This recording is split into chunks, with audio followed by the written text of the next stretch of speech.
Más porque voy a dar eh, las gracias a un equipo de tres, a Natalia Villota, a Rita Gil y a Ida Sánchez, que las presento en conjunto porque las tres suman mucha experiencia profesional, más de 20 años trabajando, tanto en el ámbito privado como en instituciones públicas. Las tres coincidieron en un proyecto que nos van a presentar ahora, que es la acidez en soportes de fabricación industrial, los estudios autonómicos de los hermanos Benedicto en el Museo Nacional de Ciencias Naturales, que es uno de los problemas que vamos a tratar, que cuando hay una documentación histórica con papel hecho de fibras vegetales sin alteración, quizás puedes replantearte algunas cosas. Pero ¿qué hacemos cuando la degradación intrínseca parte del soporte, ¿no? La degradación de utilizar un material para una traza rápida, un material en teoría efímero?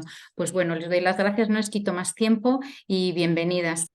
Ahí va. Bueno, mi nombre es Rita Gil y soy restauradora en el Museo de Ciencias Naturales de Madrid, el Museo Nacional de Ciencias Naturales, colecciones de historia natural. Entonces yo voy a hacer un poco una introducción a lo que son las colecciones de historia natural, porque bueno, pues es un congreso sobre restauración de papel y las colecciones de historia natural pues bueno, son más raras. Entonces bueno, pues comienzo con la introducción.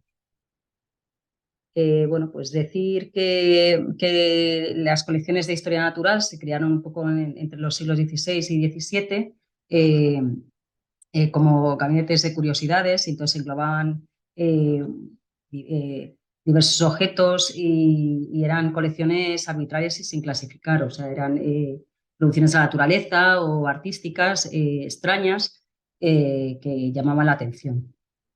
Entonces, nada, pues actualmente no todos los museos contemplan este tipo de colecciones.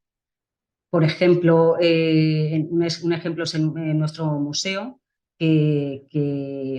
bueno, el Museo Nacional se separó en el museo un poco de zoológico, y luego está lo que es el Jardín Botánico, que está en el Prado.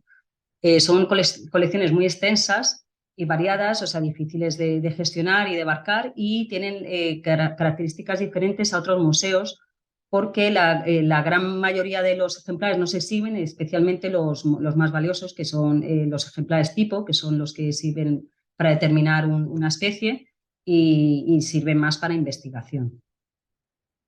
Eh, bueno, lo que comentaba, hace difícil, son tan extensas que hace muy difícil su conservación y su gestión. Hay muchas formas de clasificarlas y las más señaladas son por el tipo de conservación, que se pueden conservar en fluido, que generalmente antes era en formol, pero luego el formol era muy tóxico y se sustituyó por alcohol. Luego las preparaciones microscópicas o tinciones, donde se pueden separar, digamos, los distintos tejidos de los animales. Luego las colecciones en seco, que estarían, bueno, la desecación, que sería un poco una especie de momificación natural.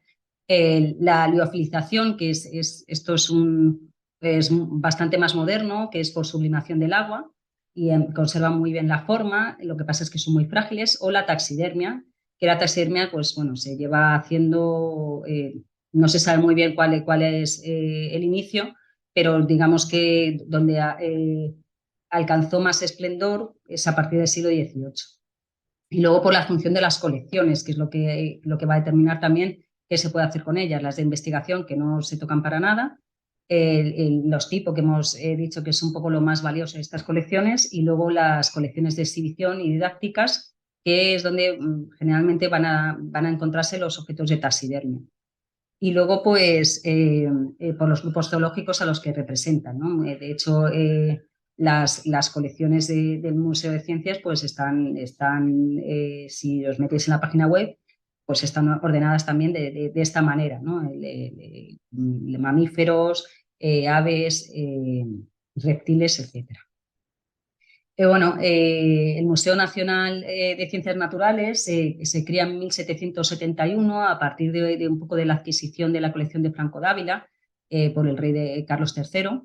Y bueno, pues lo que voy a intentar ir muy rápido, lo que va a ser característico de esta época es precisamente eso, ¿no? Es lo que es la creación Su primera sede fue lo que ahora es la Academia de San Fernando, el Palacio Goyeneche.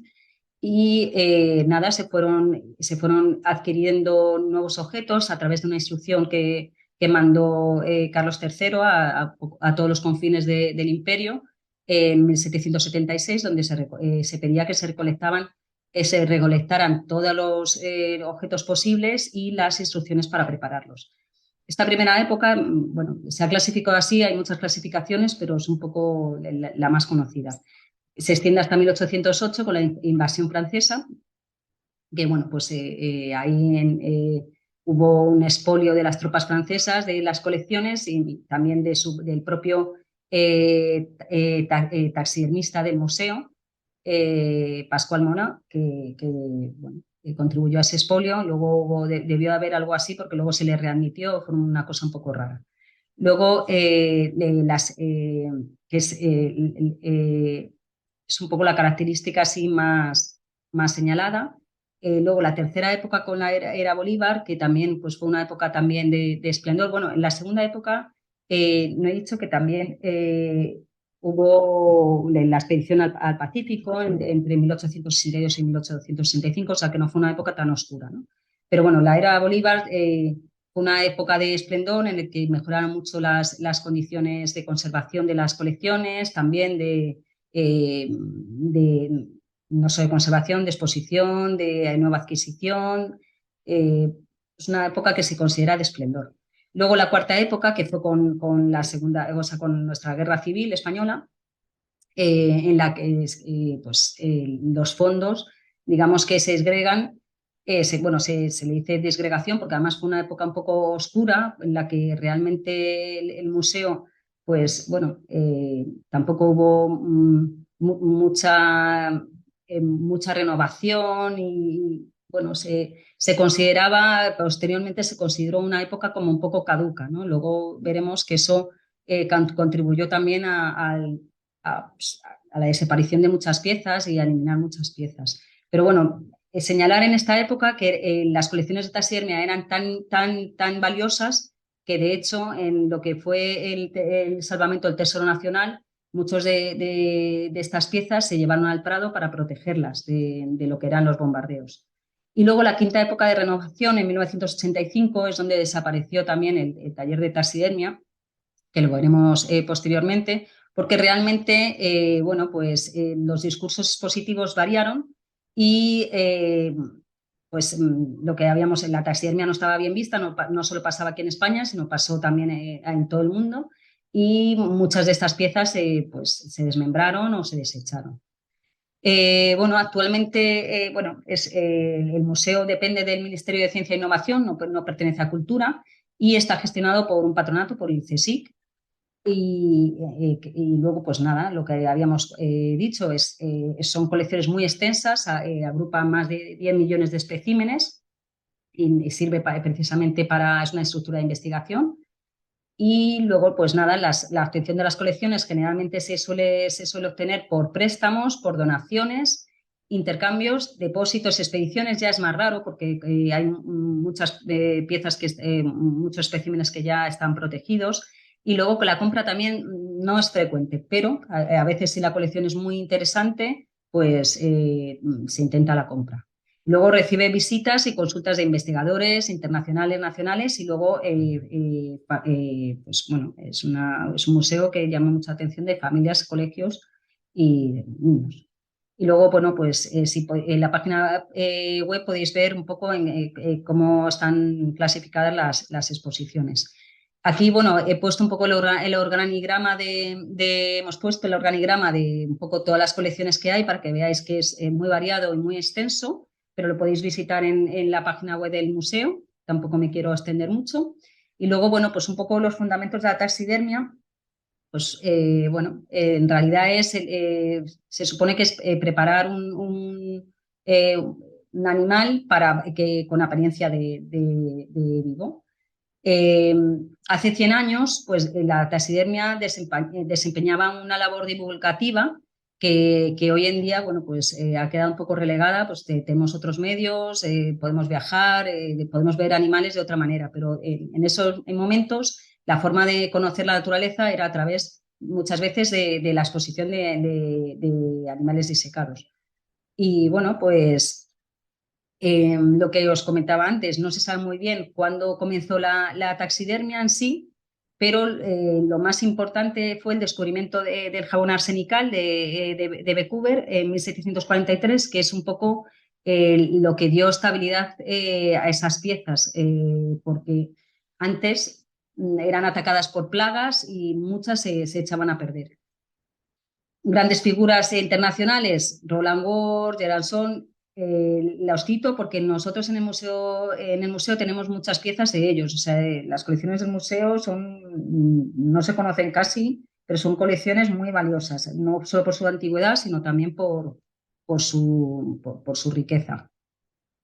Luego, bueno, pues un poco aquí decir un poco cómo se preparan los animales disecados, que se desolla la carne, se remoja la piel, se elabora una armadura interna, se hace el cuerpo, que generalmente ahora son técnicas con resinas, pero suele ser como si fuera una escultura, y luego pues nada, se colocan los ojos, la piel, y luego se pintan las partes que con la muerte se decoloran, que son los picos, las patas, etcétera. Y luego pues, nada, se pone una peana y se hace el acicalamiento final. Aquí podéis ver un ave donde se puede ver un poco la composición con atillos y, de fibras, con lino, con algodón, y un poco está colocado en una percha.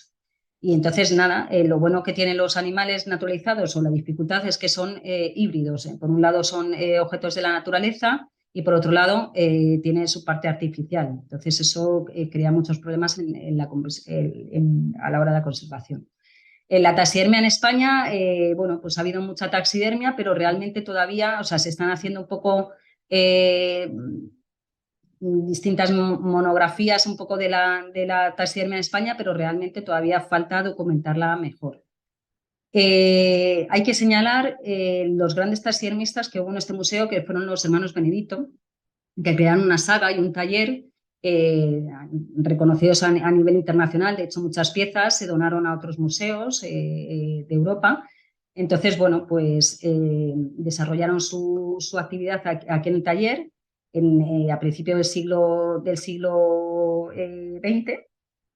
Y bueno, pues una de las técnicas que tenemos que señalar es la dermoplastia, que era una técnica en la que se conseguía un gran realismo de las piezas, porque de hecho se modelaba y se tallaban, digamos, las partes internas en esa talla.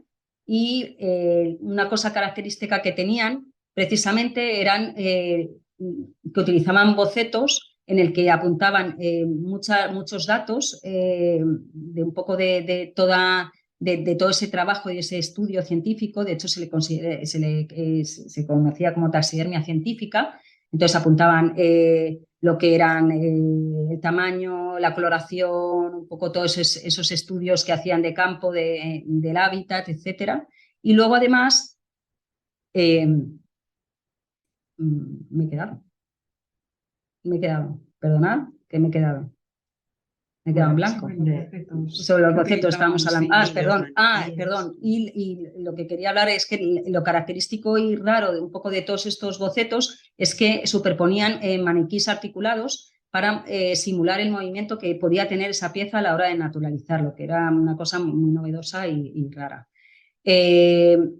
Como hemos dicho, en los años 80 el taller de taxidermia del museo se desmontó y muchas piezas bueno, pues se fueron desmembrando porque a lo mejor se fue acomodando a un discurso expositivo, y otras pues se desecharon porque no se consideró que tuvieran un valor importante, ¿no? Y sobre todo las que estaban deterioradas. Ahora, cuando están tan deterioradas, pues digamos que tenemos otros discursos expositivos o mentales, o hemos evolucionado más en la conservación y en cómo miramos las piezas, y hemos cambiado un poco toda esa mirada, ¿no? Pero muchas se desecharon, y entre ellas pues fue un poco todos estos bocetos, ¿no? Que fueron rescatados un poco por los conservadores de la colección de aves y mamíferos. En ese momento eran Pepa Barreiro y el preparador Luis Castelo Vicente, que bueno, pues, los acomodaron en unos almacenes que había en Arganda, Y bueno, durante muchos años pues se intentó esa restauración, se pidieron presupuestos para restaurarlas y no pudo llevarse a cabo porque, bueno, pues, ya habéis visto que era una envergadura. Entonces, pues bueno, un poco aprovechando que precisamente bueno, había restauradores en el museo cuando se trajeron, que fue hace pues, 2 años o así, y las prácticas de otros restauradores, pues se vio que se podía dar una posibilidad de hacer esa acomodación, ese, digamos, salvamento y esa restauración. Bueno, pues aquí es como estaban almacenados en Arganda. Había papeles de muy diversos y gran cantidad. Y bueno, pues nada, se trajo al museo y nada, pues voy a dar paso a Aida para que hable un poco de esa intervención que se hizo cuando se trajeron al museo.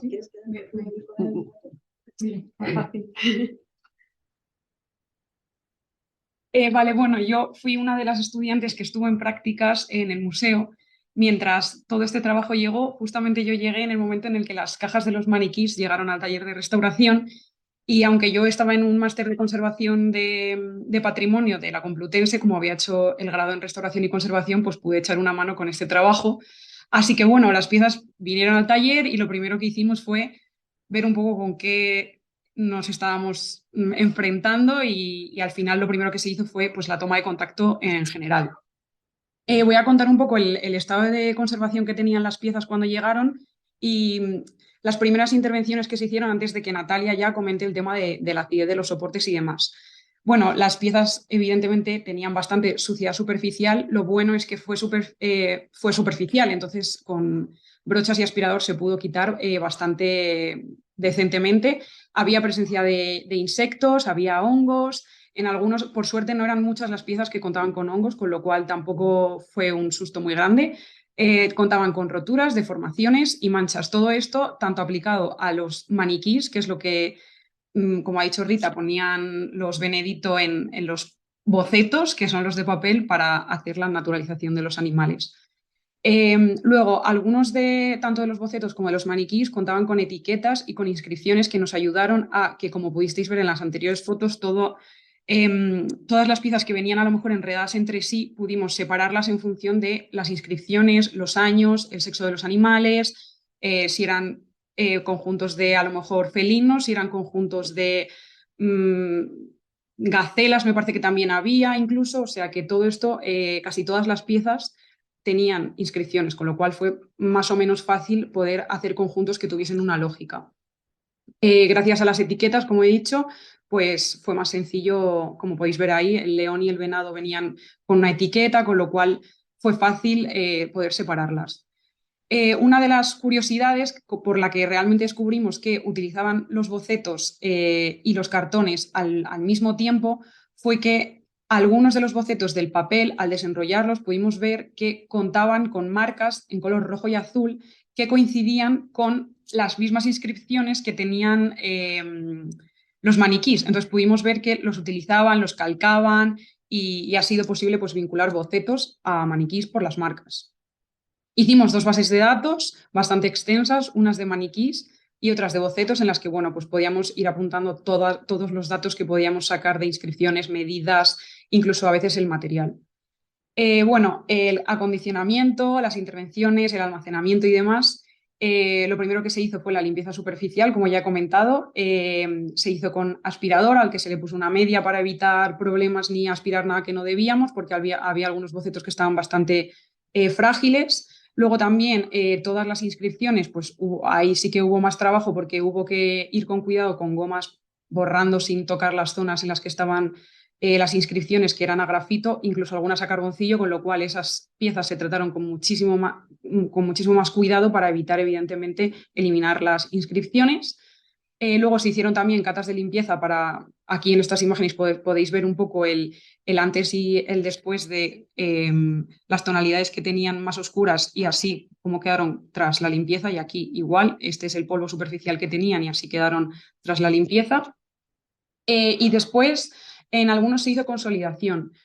con Evacon y con la proporción 1:1 en agua destilada. Se hizo muy bien, luego no hubo ningún problema, a pesar de que algunos cartones incluso pensamos que eran tal vez reciclados por el tema de que los había de colores.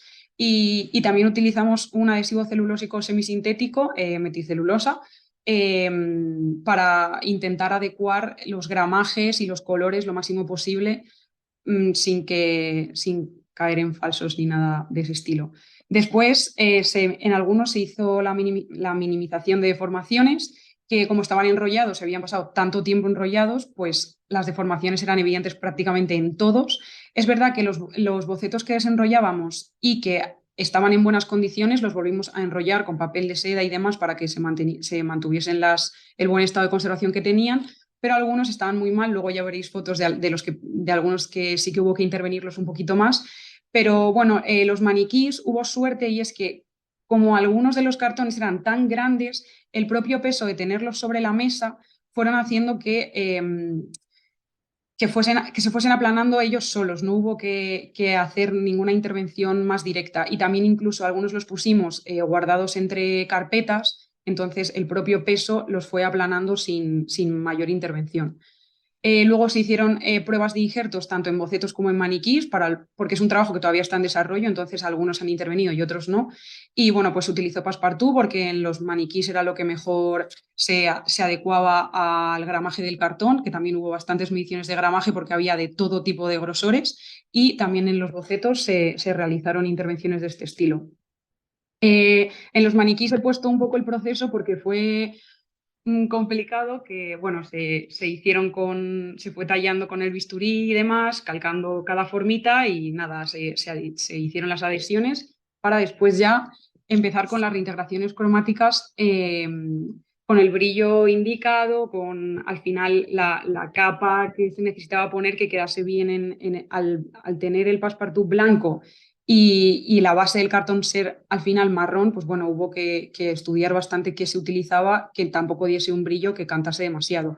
También se hizo anoxia en los que he comentado que tenían hongos para que no diesen más problemas ni se extendiesen al resto de la colección, de las piezas. Y bueno, pues como he comentado, los rollos, los que mejor estaban de estado de conservación, se pudieron poner en el museo, en el almacén del archivo, que es al departamento, por así decirlo, al que pertenecen estas piezas. Y bueno, había, no sé el número exacto, pero eran más de 100, 150 unos 150 rollos, ¿no? Y también más de 100 bocetos. Bueno, 150 rollos, sí. Pero maniquíes son como 30. Así 30, que, 35. bueno, pues los rollos, como eran más de 100, al final hubo que ir poniéndolos lo mejor que pudimos para ocupar el espacio que había disponible, y los maniquís se hicieron cajas para poder guardarlos en las planeras del archivo, y se hicieron a medida, porque al tener conjuntos enteros que no queríamos separar, pues la altura, por así decirlo, hizo que tuviésemos que hacer medidas de conjunto en conjunto para conservarlo lo mejor posible sin separar las piezas que ya estaban unidas, por así decirlo, por las propias etiquetas. Entonces, bueno, ahora ya doy paso a Natalia, que va a hablar sobre el tema de la acidez. Sí, bueno, igual no te muevas porque tengo aquí este cable en medio y no voy a pasar. A ver, entonces, bueno, pues como estamos viendo, todos estos bocetos están hechos en papel industrial. Nos encontramos en todo el conjunto una variedad bastante grande de papeles. Aunque los llamamos a todos papeles de fabricación industrial, en realidad nos hemos encontrado papeles de muy diferente grosor, de muy diferente acabado. Unos son porosos, otros son más satinados. Como veis aquí, pues unos parece que tienen una trama rayada, otros son más lisos. Uy, me pasaba la de atrás. Ahí. Este tipo de bocetos, claro, están hechos en realidad para ser de usar y tirar. Gracias a Dios, pues ha llegado todo este conjunto de documentos a día de hoy, y entonces nuestro deber ahora es conservarlos. Pero claro, son simplemente herramientas que usaban los hermanos Benedito para su trabajo de escultura, que estaba subyacente en el trabajo de dermoplastia y taxidermización. Entonces, encontramos un amplio abanico de materiales distintos que todos están bajo la nomenclatura, digamos, de papeles de fabricación industrial. En estos papeles de fabricación industrial encontramos que es, sobre todo su composición, es que son papeles de pasta de madera. Esto no quiere decir necesariamente que de origen ya sean de naturaleza ácida.